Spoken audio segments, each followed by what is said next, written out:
बिस्मिल्लाहिर्रहमानिर्रहीम। एक छोटा सा टॉपिक है जो कि reactivity of aldehyde and ketone के बारे में है और वो है रिलेटिव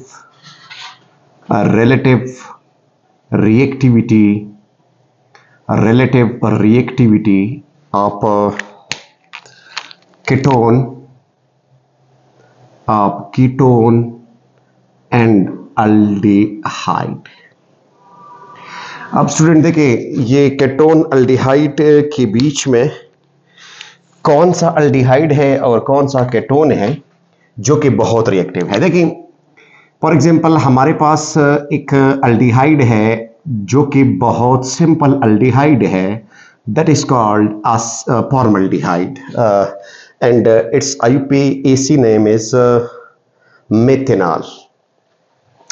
अब दूसरे नंबर पे है हमारे पास CH3C double bond O into H, इसका नाम है असेटल्डिहाइड, इसका नाम है फॉर्मल्डिहाइड।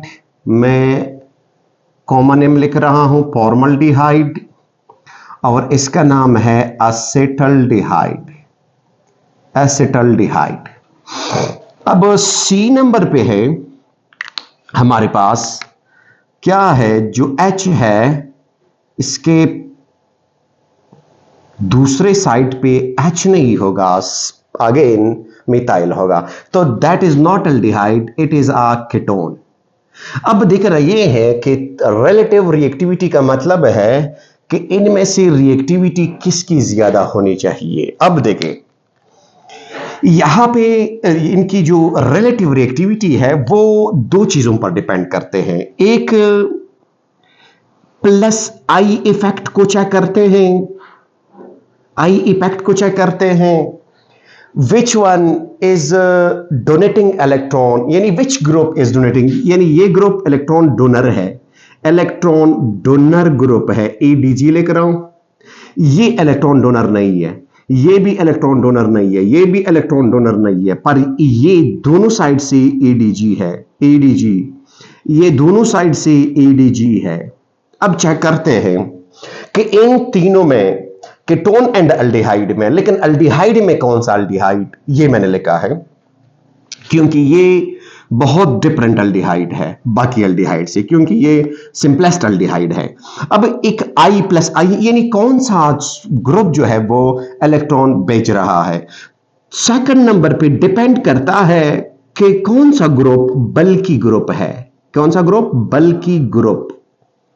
बल्की ग्रुप है। अब देखिए, अब दोनों में इसमें कोई इलेक्ट्रॉन डोनर नहीं है। जब कोई इलेक्ट्रॉन डोनर नहीं है, ये तो हमने पढ़ा है कि पार्शियल यानी positive pot and negative pot, ये कार्बोनाइल की वजह से ये रिएक्टिव है, यानी reactive pot of the ketone and aldehyde वो क्या है, कार्बोनिल है। यानी कार्बोनिल की तरफ हमने सोचना होगा, ये पॉजिटिव कैरेक्टर रखता है, ये भी पॉजिटिव चार्ज रखता है, ये भी पॉजिटिव कैरेक्टर रखता है, इसी साइड से तो न्यूक्लियोफाइल अटैच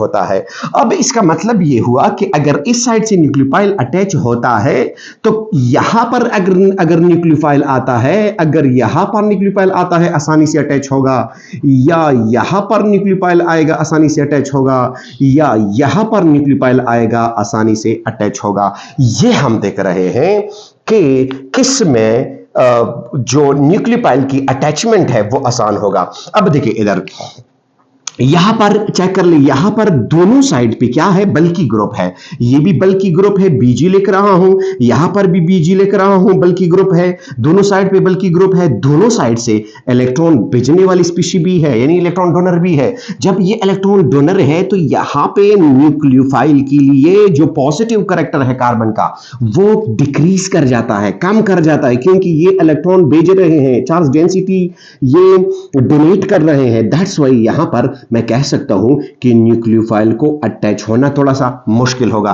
क्योंकि दोनों साइड से इलेक्ट्रॉन भेज रहे हैं। Point number 1।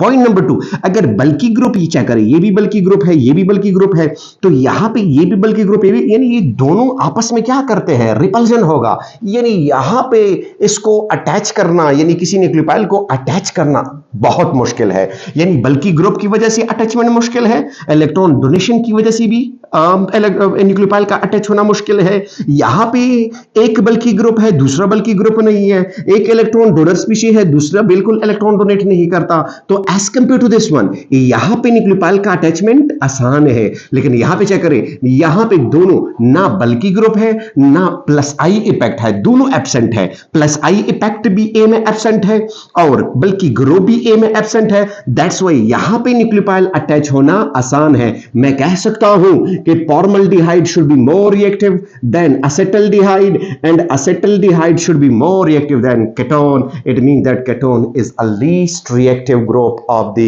carbonyl containing compound and इससे जो है केटोन लीस्ट रिएक्टिव है और वेरी स्टेबल है और फॉर्मल्डिहाइड जो है वेरी रिएक्टिव है और लीस्ट स्टेबल है। Thank you very much.